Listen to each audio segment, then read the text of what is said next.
Hello అండి, నమస్తే. నేను డాక్టర్ మైత్రి. ఈరోజు మనతోని ఒక స్పెషల్ గెస్ట్ ఉన్నారు. వాళ్ళు యాక్చువల్లీ ఎవరో కాదు, మన వన్ ఆఫ్ ది పేషెంట్. మన దగ్గర వచ్చిన తర్వాత వాళ్ళకి కన్సెప్షన్ వచ్చింది. ఇప్పుడు వాళ్ళ ఫర్టిలిటీ జర్నీ ఏంటి అనేది వాళ్ళని అడిగి వాళ్ళ వర్డ్స్లోనే తెలుసుకుందాము. రండి. నమస్తే అండి. తినులత, వాళ్ళ హస్బెండ్ రామ్ గోపాల్. నమస్తే అండి. మా మ్యారేజ్ 9 years అవుతుంది. నాకు ఇప్పుడు 8 months. మేడం దగ్గరికి వచ్చిన తర్వాతనే నాకు కన్ఫర్మ్ అయింది. మాకు 1 month లోనే ప్రెగ్నెన్సీ కన్ఫర్మ్ అయింది. ట్విన్స్. నమస్తే సార్. మీ అందరికీ నేను చెప్పబోయేది ఏంటంటే, మాకు 9 years అవుతుంది మ్యారేజ్ అయ్యి. చాలా హాస్పిటల్కి వెళ్ళాము, ఎక్కడ మాకు సరైన రిజల్ట్ రాలేదు. మేడం గారు సిద్దిపేటలో ఒకసారి క్యాంపు నిర్వహించడం వల్ల, మేము క్యాంపు అటెండ్ అవ్వడం వల్ల మేడం గారు మమ్మల్ని కన్సల్ట్ చేయడం, మేము మేడం కన్సల్ట్ చేయడం వల్ల 2023లో మేము మేడం దగ్గరికి రావడం జరిగింది. అప్పుడు వచ్చిన 1 monthలోనే మాకు కన్ఫర్మ్ అయింది. ఇప్పుడు మాకు 8 months టిన్స్ ఉన్నారు.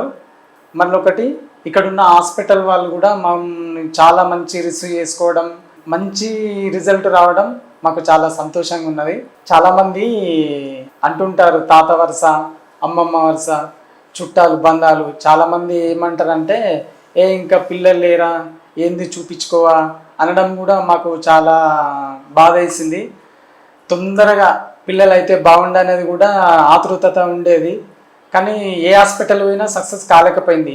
బంధత్వంలో కూడా చాలామందితో స్ట్రగుల్ అయ్యి మేడం గారిని కన్సల్ట్ అవ్వడం వల్ల మాకు ఇవాళ ఈ రిజల్ట్ రావడం, చుట్టాల పరంగా కానీ, మా సిస్టర్స్ కానీ, మా బ్రదర్స్ కానీ, మెయిన్గా మా మమ్మీ కానీ ఇవాళ చాలా సంతోషంగా ఉన్నారు.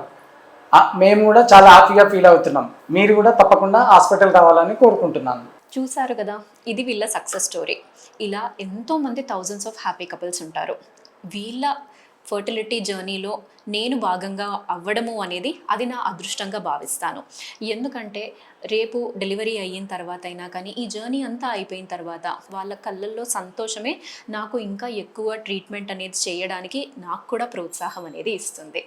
సో ఇంకా ఇలాంటి ఎన్నో సక్సెస్ స్టోరీస్తోని మేము మీ ముందుకు వస్తాము. నమస్తే.